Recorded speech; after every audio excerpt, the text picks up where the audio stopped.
Okay mga kabaheros, finally dito na kami sa Sapa. Kabababa lang namin sa bus station.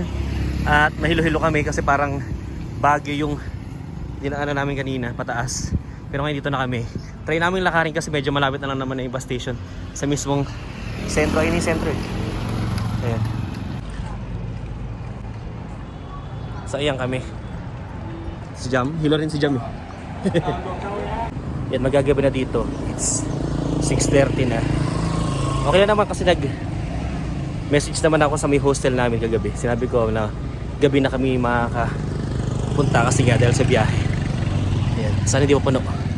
Ganda ng ng Sapa.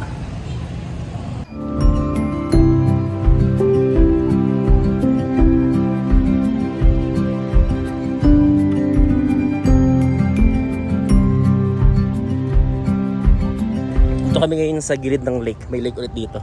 Ayan. Shortcut kami para mapuntahan yung hostel namin. So ngayong April, hindi ganun kalamig dito. Pero ramdam mo pa rin yung lamig kasi nasa tuktok ng bundok. I mean, nasa taas, nasa hill kasi itong Sapa. Para sa Baguio talaga.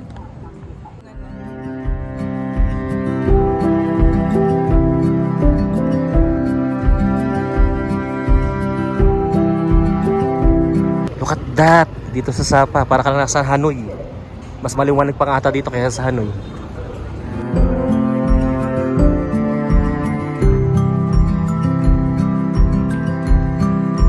Tingnan man dito sa sa Sapa, kahit April ay parang Pasko pa rin.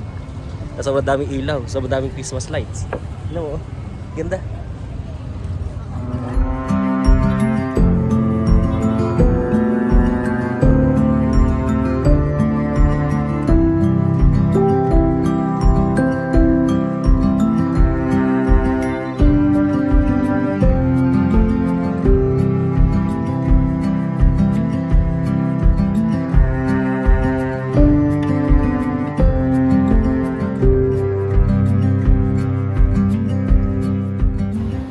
Welcome to Sapa.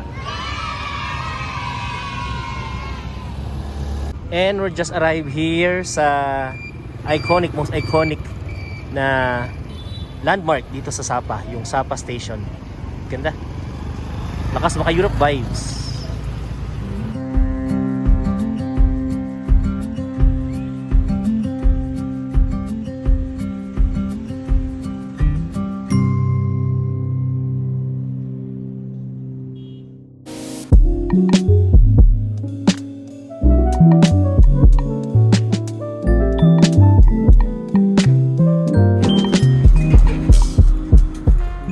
Ito na tayo sa hotel, 5th floor.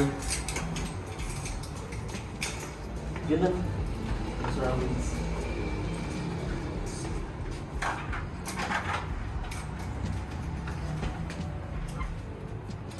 Wow. Yun naman.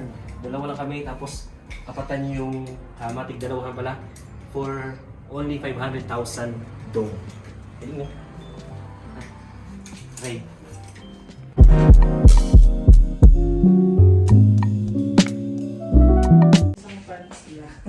Okay, so ito yung hotel na nakuha namin. Ang galing. Grabe. Tapos talagang pang-apat talaga siyang tao kasi may apat na channels dito nakahanda.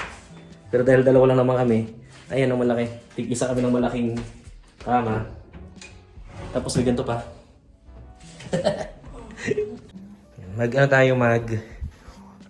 Room tour tayo.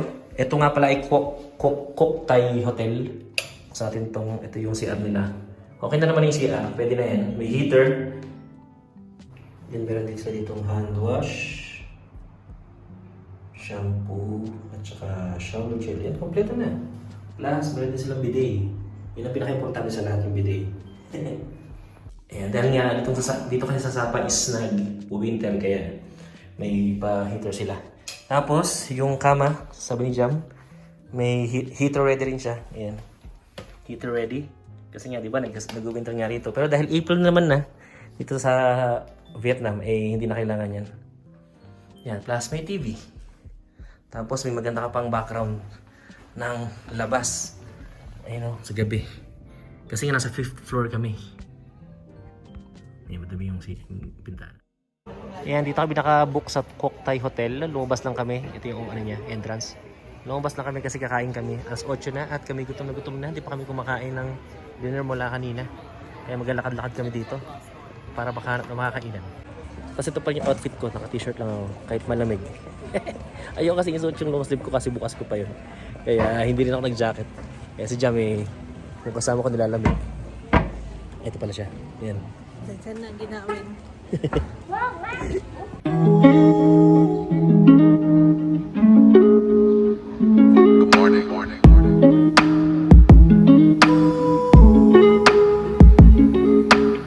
Ayan, may napili na kaming kainan. Dito kami kakain sa, yan. Basahin na lang. Let's go!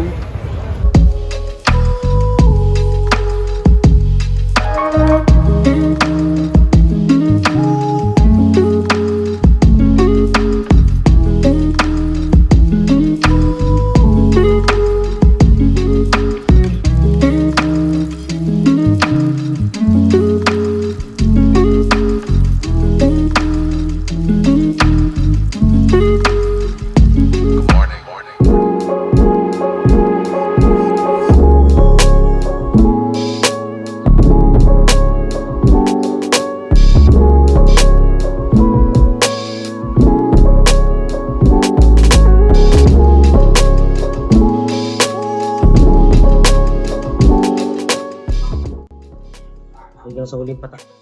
Sayang ang bilayan. Kaya, ito pala po.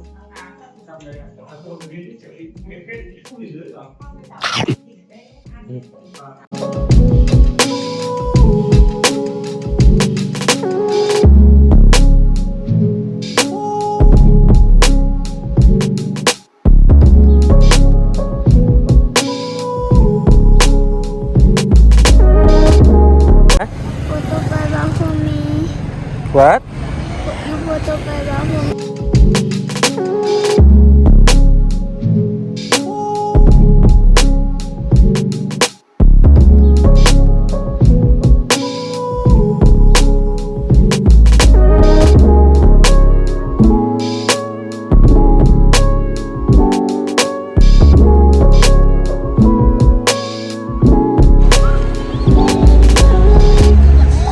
Meron din sila ditong ano tawag niya, amphitheater.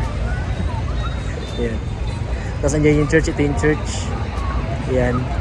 Tapos yun yung fancy pan na station. Nagkakalapit lang yung mga ano dito actually. Yung mga attraction kaya pwede na lakarin kasi malamig naman. Kaya okay na okay at perfect na perfect ang maglalakad dito sa Sapa. Tara, ngayon maghanap kami ng convenience store kasi bibili kami ng pang-almusal bukas kasi umaga kami nga alis 7:30 gigising na kami or alis na kami kasi pupunta tayo bukas ng Fancy Pan. Meron na rin kami ticket, nakabili kami sa Klook yun, kaya kung kayo ay pupunta ng Fancy Pan din sa Klook kayo kumuha kasi mas mura tsaka may discount. Yun naman yun, April pero 17 degrees dito sa Sapa, napakalamig pero ilalaban natin ang t-shirt, bukas lang tayo mag-OOTD. Tara.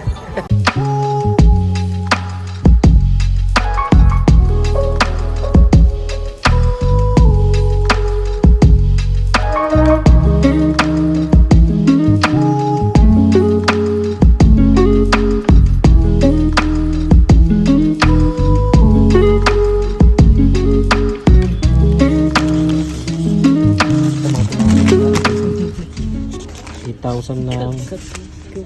Lubong-lubong naman to. Yan, meron silang mga ganito. Chocolate na tinapay. 6,000 lang. Mura lang din naman. Pang almusal bukas.